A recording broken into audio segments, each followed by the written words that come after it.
right? You can read your... Shout out to all Punduhunans out there! Okay.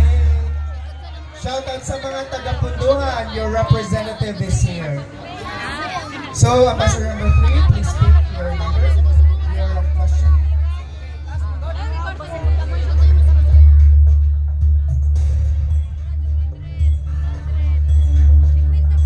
This is your question. Kinsa ang imong inspirasyon sa imong kinabuhi o kindly tell us nga naman. Kinsa ang imong inspirasyon sa imong kinabuhi o nga naman. Jesus Christ would be my inspiration because ang iyang teachings nagtudlo kan ako para mabuutan ug pagbuhat ug maayo kada adlaw. Yeah, that's it. Okay, thank you so much. Such a great inspiration. Thank you, Ambassador number 3, Mr. Kim Radana. Ambassador number 4, you're up next.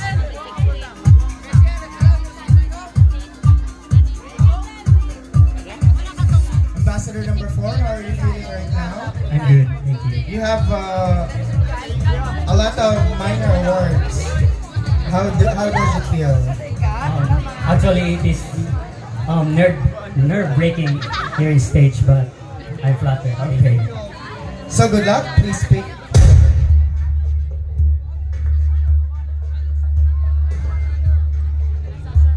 Thank you so much. We have your question. Kinsa ka nga personalidad ang imong gikapareha sa imong kinabuhi og nganoman? Kinsa nga personalidad ang imong gikapareha sa imong kinabuhi og nganoman?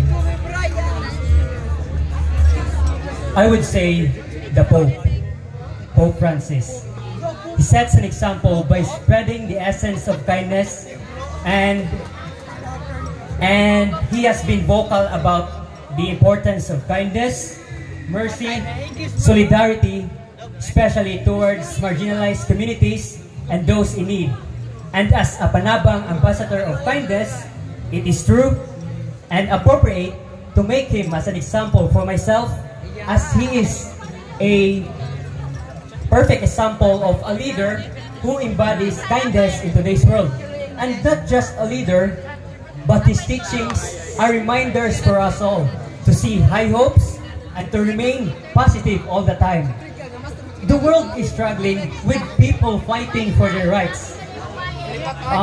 And sometimes will only lead to act of war and disorder.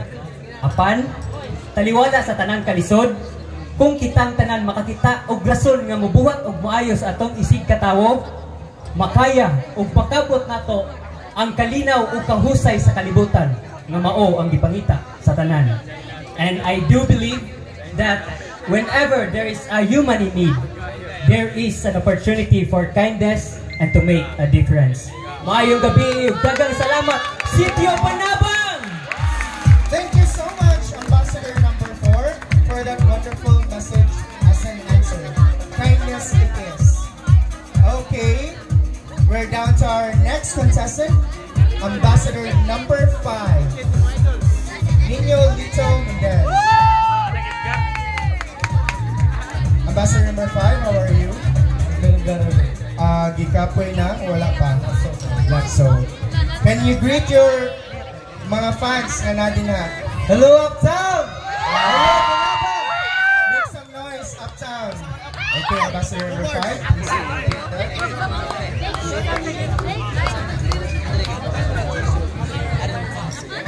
Here is your question. Unsa ang imong panagway sa pag-atiman sa kalibutan ug kahagok sa palibot? Unsa ang imong panagway sa pag-atiman sa kalibutan ug kahagok sa palibot? First of all, I would like to say hello to everyone who's here tonight. Judges, sir, thank you. Unsa ang imong panagway sa pag-atiman sa kalibutan ug pagkahagok sa palibot? Una sa tanan, dili nato ikalimod ug atong nasaksihan nga grabe na ang epekto sa atong palibot tungod kay kulang kitag igong binuhatan para sa atong inayahan. Nilabay na si Odette. Kaya naghatag ka natong kasakit, kaguol, hulga sa atong kinabuhi. Apan wala nato ipanimbaling, bisag pila na kinabuhi ang nakutlok. Pipila ka mga bagyo ang nilabay, pero atong gisaligan tungod sa kahitasan. Busa daghang kahitang maayong buhaton sama sa pagpananumbalik ng mga kahoy, paglimpyo sa palibot, ug pagkaltas sa polusyon na buhat sa kanato. Kaning tanan dili ni para kanako, kundi para kanato. Nang salamat, may gabi. Magandang salamat. No, we can, no? We are the ones that can stop that, no? Mga bagyo, by planting trees, so on and so forth. Let's move on to Ambassador number 6. Ambassador number 6, kamusta? Good.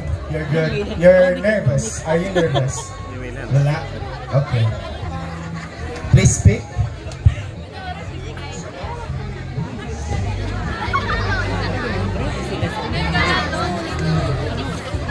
Ambassador number 6, here is your question. Unsa imong pinakadakong kahadlok sa kinabuhi ug unsa ang imong gibuhat alang niini? Akong usbon, unsa imong pinakadakong kahadlok sa kinabuhi ug unsa ang imong gibuhat alang niini?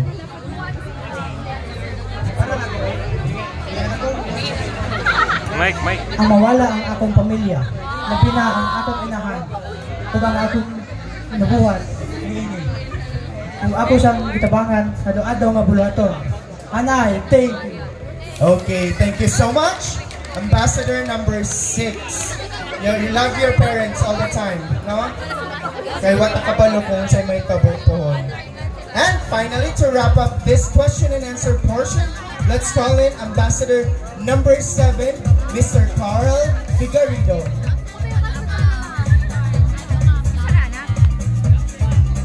Hi, Carl. Sir, kamusta? Please greet your fans out there. Hi guys! Mga taga-uptown. Uptown! Uptown daw. Okay, you don't have any choice but you have the last envelope.